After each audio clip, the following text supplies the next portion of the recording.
Selamat malam untuk dosen pengampu Dr. Mariani Sembiring SPMP, dan selamat malam juga saya haturkan kepada abang dan kakak asisten lab mikrobiologi program studi agroteknologi Fakultas Pertanian Universitas Sumatera Utara. Izinkan saya memperkenalkan diri. Nama saya Kaisar Henok Asudungan Siaan dengan NIM 210301242, berasal dari kelas agroteknologi 5A, program studi agroteknologi Fakultas Pertanian Universitas Sumatera Utara. Pada kesempatan ini, saya akan menjelaskan tentang jamur. Jamur adalah organisme yang termasuk dalam kingdom fungi yang tidak mempunyai klorofil dan bersifat heterotrof. Jamur terbagi atas dua jenis, yaitu jamur mikroskopik dan jamur makroskopik. Jamur mikroskopik merupakan jamur yang berukuran kecil yang dapat dilihat dengan memakai bantuan mikroskop. Sedangkan jamur makroskopik adalah jamur yang berukuran besar yang dapat dilihat secara langsung tanpa bantuan mikroskop. Pada kesempatan kali ini pula saya akan menunjukkan jamur tempe. Berikut. Jamur tempe atau nama latinnya sering disebut Rhizopus sp merupakan jamur yang sering kita jumpai dikarenakan tempe merupakan satu makanan khas di Indonesia. Rhizopus sp memiliki klasifikasi, yaitu pertama kingdom fungi, divisi Zygomicota, kelas Zygomycotes, ordo Mycorrhizales, familia Mycorrhizaceae, genus Rhizopus, spesies Rhizopus oryzae. Rhizopus ini merupakan jamur yang kita temui pada tempe, mempunyai warna yaitu berwarna putih. Berikut warna putih. Jamur inilah yang membantu fermentasi tempe yang dimana sebelumnya dapat kita temui pada kedelai, sehingga dapat jadi tempe dan dapat kita konsumsi.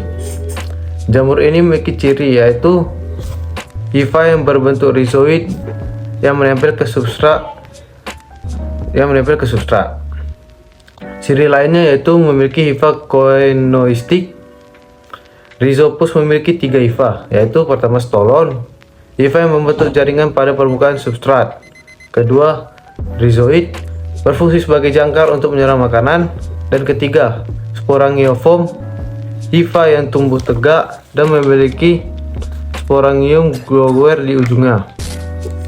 Kemudian pada jamur mikroskopik, ini berikut adalah contohnya jamur mikroskopik tempe. Ini adalah jamur tempe. Tempe ini sudah saya diamkan selama beberapa hari dan memulai proses membusuk. Berikut. Dan bertambah banyak. Dapat dilihat di bagian yang putih ini adalah jamur. Ini adalah jamur Rhizopus sp yang membuat tempe ini dapat kita konsumsi sebelumnya. Proses fermentasi dari kedelai menuju tempe adalah 2-3 hari. Dan dari tempe ini menuju pembusukan yang lebih lanjut hingga tempe ini tidak bisa dikonsumsi lagi adalah lebih dari 3 hari. Ini bisa dilihat.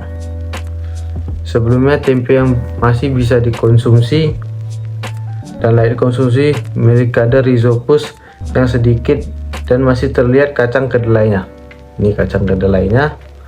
Namun apabila yang sudah tidak layak dikonsumsi dikarenakan sudah hampir busuk, bisa dilihat di sini, tempe ini tidak dapat dikonsumsi lagi karena sudah menuju pembusukan.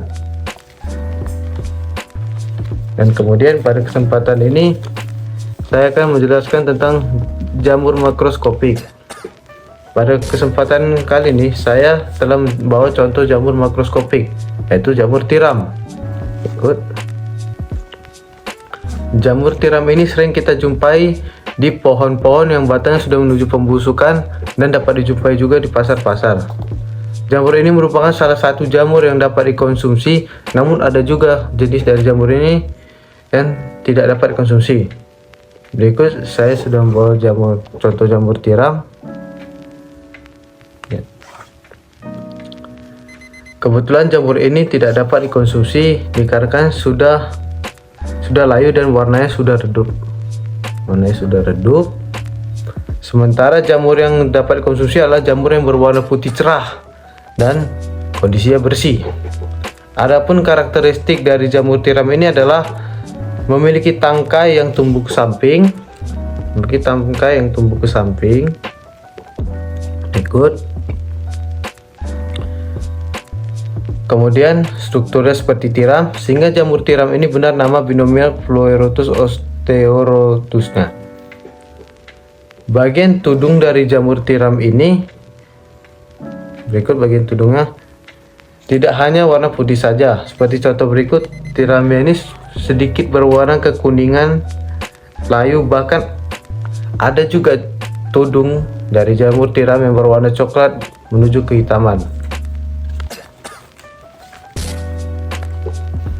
Bagian atasnya sedikit licin dan bagian bawahnya juga licin.